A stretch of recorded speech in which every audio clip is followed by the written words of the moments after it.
በብዘለኹምዎ ሰላምታና ይብጻሕኹም ኣብ ዝተፈላለዩ ኩርናዓት ዓለም ኮይንኩም ትከታተሉና ዘለኹም ክቡራትን ክቡራንን ናይ ዝዕለት ምዕባለታት ከም ዝስዕብ ተዳልዮመሎም ዓበይቲ ነጥብታት ብምቕዳም ዝርዝር ትሕዝቶታት ክነቕርበልኩም ኢና ሓደሽትን እዋናውን ሓበሬታታት ንኽበጽሑኩም ንቻናልና ላይክ ሼርን ሳብስክራይብን ንኽትገብሩ ንዕድም ካሊእ ሓድሽ ዕጡቕ ትግራይ ከም ዝተጣየሸ ተገሊጹ እቲ ዕጡቕ ሓይሊ ኣብ ቆቦ እናሰልጠነ ከም ዝርከብ እውን ተገሊጾሎም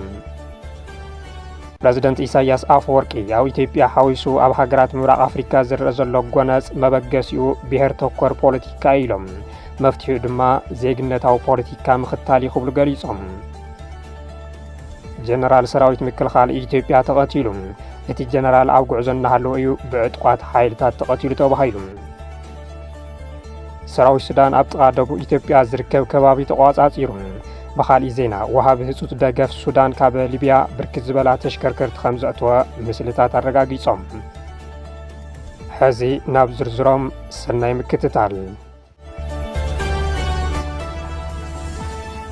كالي حدش عطوق تقراي كم استطاشة تقليصهم اتي عطوق حيلي اب قبو الناسلطن خمز ركبو انتفليط اللهم اتي كاب تقراي وطيو اب غوربيت كلل السلطن زولو حيلي عقاب السلامن ابارات ملشان حقوم بردا زبل سيامي زلو ايم اتي او كلل امحارا كبابي قبو السلطن زعتاقن زولو حيلي علامو انتاي كم زخونا زاقي دي تنصرن يخون بار ملشاتاتن مناسين زحاقو فخم زخونا كابتي زوصها مسلتات مگنزابي كان اوان ورار تقراي حدا بمخوان نصلاتي مكيتوم اب تاريخ عالم قياس سرحو تقارم دحري وقلي بريتاريا مراحتي بزفتروا بوليتيكاو أفلالاي هزي أبتن عطواتي بزحلهم 15 تاريخ 2017 عامة مرات وسانو كورن لعلين سعبو أب كل العفار حرام مريت يلوز تتعاشى أكال سراوي تقراي زنبر عطو هزي نتقراي كالي سقات كوين يركب هزي زوات وزلو حواريتاتا دما عقاب سلام من أوارات ملشان حقوم برداز تسيما حيلي أو قبو يعتقن يسلطانن كم زلوين زي مدالوات ون كم تيام معراب تقراي زركب وارديا تكزيلوز تتعاشى حيلي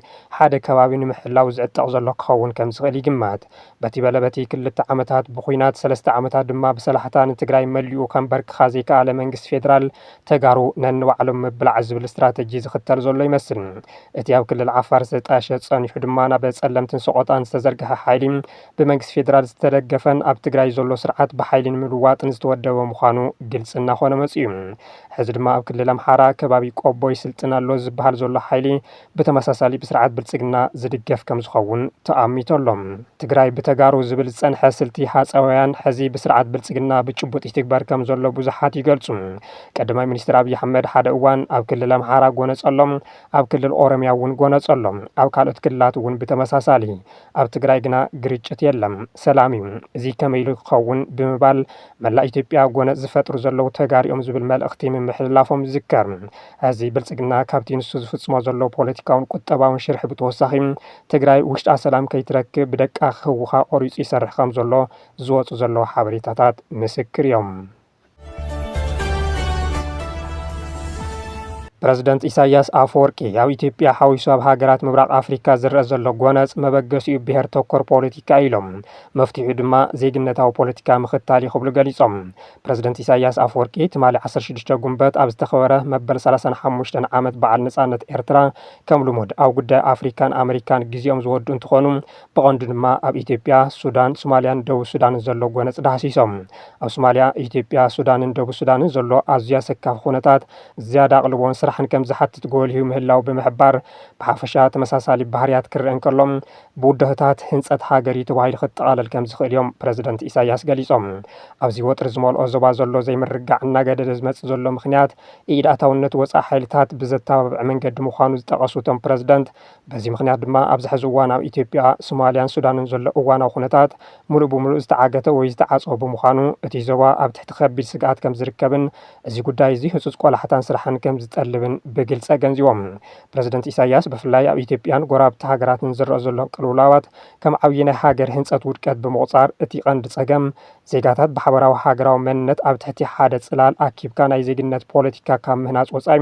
ንሕብረተሰብ ብብሔር ብዓልየትን ብሃይማኖትን ብምክፋል ብጽልእን ብውሽጣዊ ቅርሕንትን ንኽሕመስ ምግባሩ እዩ ብምባል ነቲ ብሕወሓት ኢህወደግ ዝተሃነፀ ስርዓት ፌደራሊዝም ብምንቃፍ ኣሃዳዊ ስርዓት ንኽትከል ምዒዶም።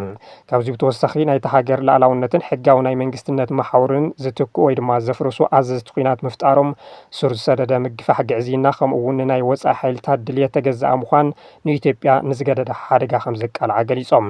ነዚ ኣብ ኢትዮጵያን እቲ ዞባን ተዳዕኒኑ ዘሎ ዝተሓላለኸ ቅልውላው ንምፍታሕ ኣተኣማምኒ ሰላም ንምስፋንን ከም ቀዳማይ ግብራዊ ቅድመ ኩነት ክወሰድ ዘለዎም ኢድ ኣታውነት ወፃኢ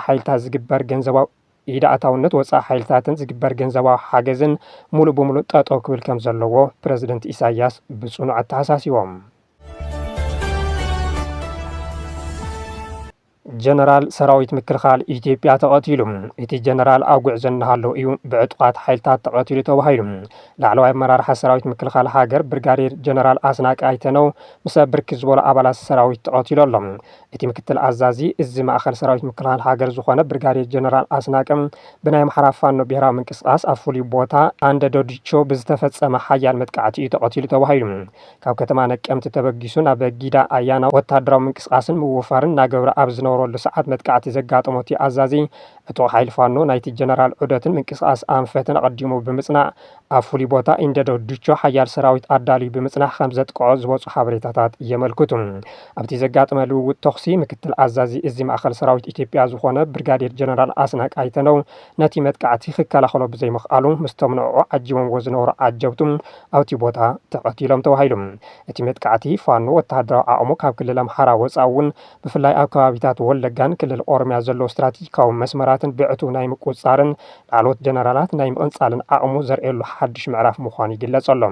ቅትለት ብርጋዴር ጀነራል ኣስናቀ ኣይተነው ኣመልኪቱ ክሳብ ሕዚ ካብ መንግስቲ ኢትዮጵያ ዝወፅእ ሓበሬታ ኮነ ናይ ሓዘን መግለፂ የለን። ርክብ ህዝብታት ትግራይን ኤርትራን ዝያዳ ክጠናኸር ይግባእ ክብል ተንታኒ ፖለቲካ መምህር ተስፋይ ታደሰ ገሊጹ። ኣይተ ተስፋይ ታደሰ ኣብ እዋናዊ ዛዕባ ድሂቡ ምስ ሚድያ ወይን ኣብ ዝገበሮ ቃለ ምሕተት ኣብ መንጎ ህዝብታት ትግራይን ኤርትራን ርክብ ምጅማሩ ዝዓበዱ ፍጥረታት እንታይ ዓይነት እዮም ኢሉ ድሕሪ ምሕታት እቲ ርክብ ህዝብታት ዝያዳ ተጠናኺሩ ክኸይድ ከም ዝግባእ እዩ ገሊጹ። ርክባት ህዝቢ ዝሕመሞም ኣካላት ውልቀ ጽልኢትን ረብሓን ከም ዝኾነ ድማ ይሕብር። ይኹን እምበር ሕዚ ካብ ዝኾነ እዋን ንላዕሊ ርክብ ህዝብታት ምጥንኻር ከም ዝግባእ ዝገለጸ ኣይተ ተስፋይ ገለ ዝኸነ ቂምን ጽላኣትን ዘለዎም ጸላእት ህዝቢ ትግራይ ረብሓታት ህዝቢ ትግራይ ከይፍጸሙ ዝገብርዎ ጻዕሪ ጽልኢት ቅም ባህጊ ስልጣንን ገንዘብን እናገወጡ ኣንጻር እቲ ሰናይ ጉርብትና ርክባት ህዝብን ይወፍሩ ከም ዘለዎ ሓቢሩ። ኮይኑ ግና ህዝቢ ትግራይን ኤርትራን ይራኸበሎም ልዕሊኡ እውን ክጓዓዙ ክልቲኦም ህዝብታት ብዝያዳ ክሰርሑ ይግባእ ኢሉ። ኣይተ ተስፋይ ኣብ ቀረባ እዋን ናብ ስልጣኑ ዝተመለሰ መንግስቲ ትግራይ ሓቋፋይ ካቢነ ንምጥያሽ ኣብ ዝገብሮ ዘሎ ጻዕሪ ብኣንጻር ምርጋጽ ዕላማ መኸተን ቅዋም ቃልሲ ህዝቢ ትግራይ ተመዚኑ ብዝኾነ መንገዲ ምስ ጸላእቲ ርክብ ዘይብሉ ክኸውን ከም ዝግባእ እውን ኣፍሊጡ። ኣብ ትግራይ ኣብ ሰራዊት ትግራይ ካብ መስመር ህዝቢ ነቕ ዘይብሉ ንህልውና ህዝቦም ዝቃለሱ ዝገርሙ በላሕቲ እዚ ቃልሲ ዝወለዶም ተጋሩ ከም ዘለዉ ድሕሪ ምሕባር ኣብ ውሽጢ ብሽም ሕወሓት እናመሓሉ ዝሽቅጡ መሬት ዝሸጡ ሕማቓት ሰባት ከም ዘለዉ ድማ ገሊጹ። ሕወሓት ካብ ሕሉፍ ክትመሃር ኣለዋ ድሕሪ ምባል ኣብ ህልውና ህዝቢ ዝዓሰሉ ውግኖም ብተግባር ዝተፈተኑ ክትሓቁፍ ከም ዝግባእ ሓቢሩ። ካብዚ ሓሊፉ ብሽም ሓቋፋይ ፀገም ዘለዎ ካቢነ ከይጣየሽ ኣተሓሳሲቡ። ኣብ ቀረባ እዋን ኣብ ሸዋ ኮይኖም ቤት ምክሪ ሰላምን ለውጥን ትግራይ ዘጣየሹ ኣካላት ኣመልኪቱ ድማ ቅድሚ ሕዚ እውን መንግስቲ ትግራይ ንምፍራስ ዓሊሞም ዝንቀሳቐሱ ሓሻኽር ካብ ብልጽግና ተስፋ ዝቆረፁ ከም ዝኾኑ ገሊጹ። እቲ ሕዚ ኣብ ሸዋ ኮይኖም ዝጣየሸ ቤት ምክሪ ኣብ ልዕሊ ትግራይ ዘምፅኦ ለውጢ የለን፣ ብኣባላቶም እውን ዝበርዐነ ዝሞተ ከም ዝኾነ ተገሊጹ ኢሉ። እቶም ሓሻኽር ብልጽግና ኢሉ ዝፀውዖም ኣካላት ንሳቶም ኣብ ስልጣን እንከለዉ ብሰንኮም ተስፋ ቆሪፁ ብዙሓት መናእሰይ ብዘይሕጋዊ መንገዲ ካብ መረቦቶም ከም ዝተሰደዱ ድሕሪ ምግላጽ እቶም ቀረባ እዋን ኣብ ውፃእ መዓዝ ዝተፈረዶም ካብቶም ዝተሰደዱ ምዃኖም እውን ገሊጹ። እቲ ሓቂ ኮይኑ እናሃለወ ድማ እቶም ኣብ ኣዲስ ኣበባ ዘለዉ ኣብ ስልጣን ከለዉ ብሰንኮም ዝተሰደዱ ተጋሩ ከይኣኽሎም ሕዚ እውን መናእሰይ ንምብታን ዓሊሞም ግፋ ወዲ ግፋ እናበሉ እናሰርሑ ከም ዝርከቡ ገሊጹ ኣሎም። ሰራዊት ሱዳን ኣብ ጥቓ ደቡብ ኢትዮጵያ ዝርከብ ከባቢ ተቆጻጺሩ። ብኻልእ ዜና ወሃቢ ህጹጽ ደገፍ ሱዳን ካብ ሊብያ ብርክት ዝበላ ተሽከርከርቲ ከም ዘእተወ ምስልታት ኣረጋጊጾም። ሰራዊት ሱዳን ኣብ ልዕሊ ሓይሊ ወሃቢ ህጹጽ ደገፍ ኣብ ዘካየዱ ዘሎ ሓያልን ተኸታታልን መጥቃዕቲ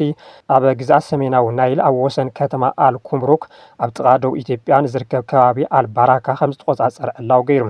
እቲ ሰራዊት ኣብ ዘውፅኦ መግለጺ ካብ ራብዓይ ክፍለ ሰራዊት ኣጋር ሰራዊትን ደገፍቲ ኣሃዱታትን ኣዋዲዱ ኣብ ኣልባራካ ወሳኒ ወታደራዊ ስርሒታት ድሕሪ ምክያዱ ሓድሽ ዓወታት ከም ዘመዝገበ ገሊጹ ሓይልታት ሰራዊት ሱዳን ንሓይልታት ቅልጡፍ ደገፍ ብምስዓር ነቲ ከባቢ ሙሉእ ብምቁፅጻር ኣብ ልዕሊ እቲ ምልሻን ካብ ምንቅስቃስ ሓርነት ሱዳን ሰሜን ዝወፁ መሻርክቱን ኣብ ህይወትን መሳርሕታትን ከቢድ ኪሳራ ከም ዘውረደን ጸብጻብ ግልጋሎት ዜና ኣናዳሉ የመልክት። ኣብቲ ዝተገበረ ስርሒት ብርኪ ዝበላ ወተሃደራዊ መኻይንን ኣጽዋርን ከም ዝዓነወ ወይ ድማ ኣብ ትሕቲ ቁፅር ከም ዝኣተወ እቲ ሰራዊት ሓቢሩ። ዕጡዋት ሓይልታት ሱዳን ኣብ ጥቓ ኩምሩክ ንኣልባራ ከም ምቁፅጻሩ ኣብ ብሉ ናይል እናወስኸ ዝኸይድ ዘሎ ተጻባኣይ ንጥፈታት ኣብ ልዕሊ ቅልጡፍ ደገፍ ምልሻ ከቢድ ኪሳራ ኣውሪዱ ተባሂሉ። ዕጡዋት ሓይልታት ሱዳን ኣብ ምብራቃዊ ደቡብ እቲ ሃገር ጸጥታን ምርግዓን ንምሕያል ዝካየድ ዘሎ ቀጻሊ ጻዕርታት ኣብ ወሰን ከተማ ኩምሩክ ኣብ ዝርከብ ከባቢ ኣልባራካ ዕዉት ወተሃደራዊ ስርሒት ድሕሪ ምክያዱ ኣብ ዞባ ሰሜናዊ ናይል ሱዳን ሓድሽ ግስጋሴ ይካየድ ከም ዘሎ እዩ ዝግለጽ ዘሎ። እዚ ከምዚ ኢሉ እናሃለወ ዕጡቕ ምልሻ ጃንጃዊድ ብደቡብ ሊብያ ኣቢሉ ብርኪ ዝበላ ተሽከርከርቲ ምእታው ተሓቢሩ ኣሎ። ኣብዚ ቀረባ እዋን ኣብ ደቡባዊ ምብራቕ ሊብያ ናብ ሱዳን ገፀን ከም ዘምርሓ ዝገለጸለን ሰማያዊ በርሚል ዝጸዓና ፒክኣፕ ተሽከርከርቲ እንትጓዓዛ ምስልታት ኣመልኪቶም ኣለዉ። እቲ በርሚል ድማ ነዳዲ ክኸውን ከም ዝኽእል እዩ ተገሚቱ ዘሎ። ኣብዚ ሕዚ እዋን ነቲ ዕጡቕ ሓይሊ እናሸነፈ ናብ ደቡብ ኢትዮጵያ ዝጽጋዕ ዘሎ ሰራዊት ሱዳን ግና ዓወት ኣብ ቀረባ እዩ እናበለ ይርከብ። ንቻናልና ላይክ ሼርን ሳብስክራይብ እንዳገበርኩም ስለተከታተሉና ብምስጋን ዕለታዊ ዜናና ኣብዚ ንዛዝም ሰላም ደሓን ኩኑ።